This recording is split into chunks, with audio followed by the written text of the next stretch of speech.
Hello, my name's Tracey and I am going to bring to you this week's meditation. But before I do that, I hope you've all had a really good Christmas and a happy New Year. I thought I would share with you a reading from 2 Corinthians chapter 5 verses 14 to 21, and I am going to read these verses and then share some thoughts on these verses with you. So 2 Corinthians chapter 5 verse 14 onwards. For Christ's love compels us, because we are convinced that one died for all, and therefore all died. And he died for all, that those who live should no longer live for themselves, but for him who died for them and was raised again. So, from now on we regard no one from a worldly point of view. Though we once regarded Christ in this way, we do so no longer. Therefore, if anyone is in Christ, the new creation has come, the old has gone, the new is here. All this is from God, who reconciled us to himself through Christ and gave us the ministry of reconciliation, that God was reconciling the world to himself in Christ, not counting people's sins against them, and he has committed to us the message of this reconciliation. We are therefore Christ's ambassadors, as through God we're making his appeal through us. We implore you on Christ's behalf, be reconciled to God. God made him who had no sin to be sin for us, so that in him we might become the righteousness of God.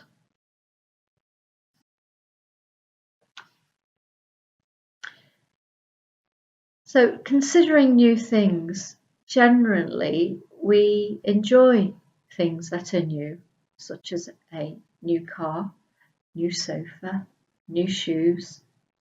Newness can be exciting.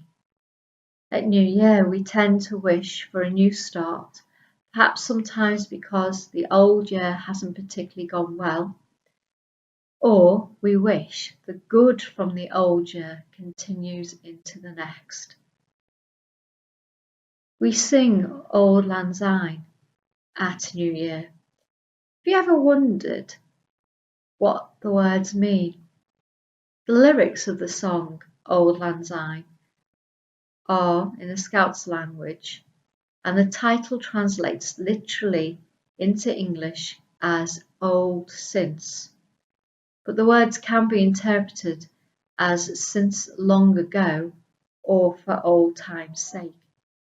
The lyrics are about old friends having a drink and recalling adventures they had long ago.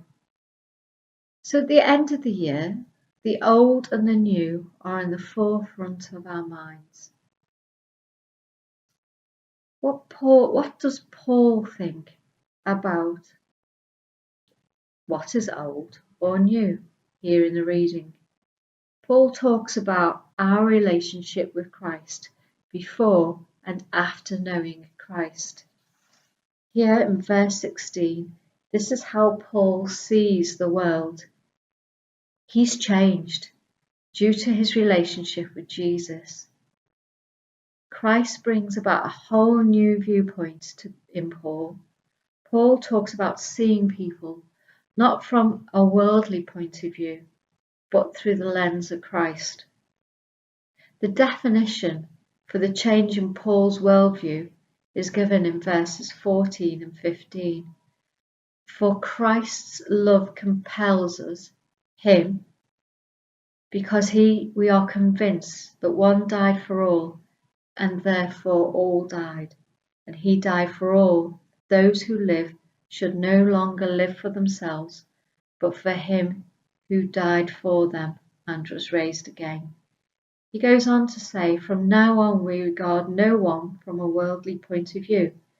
Though we once regarded Christ in this way, we do so no longer. Therefore, if anyone is in Christ, the new creation has come. The old has gone, the new is here. Paul now sees a new beginning for everyone who believes in Christ. But what about the old? The old has gone. Why? Because God is reconciling the world to himself in Christ, not counting people's sin against them. Paul now looks through the lens of Christ and God, and Paul is not a spectator, but a competitor in God's ministry. God's desire of reconciliation. Paul is driven to deliver God's message to all who will listen.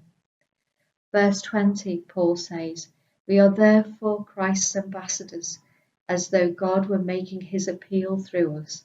We implore you on Christ's behalf, be reconciled to God. God made him who had no sin be sin for us, so that in him we might become the righteousness of God." If we've been made new in Christ, we are the ambassadors of God's message of reconciliation for the world. We too must endeavour not to view people through a worldly lens,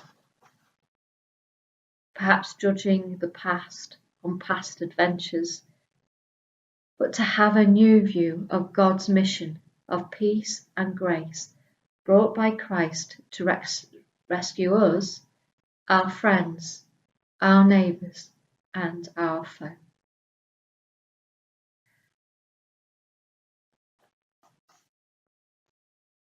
I'll leave you with those thoughts, and I pray that you know Christ's reconciliation in your life, that you know that you are new and the old has gone. And I ask that God Christ draws near to you and that you can feel his presence with you. Thank you.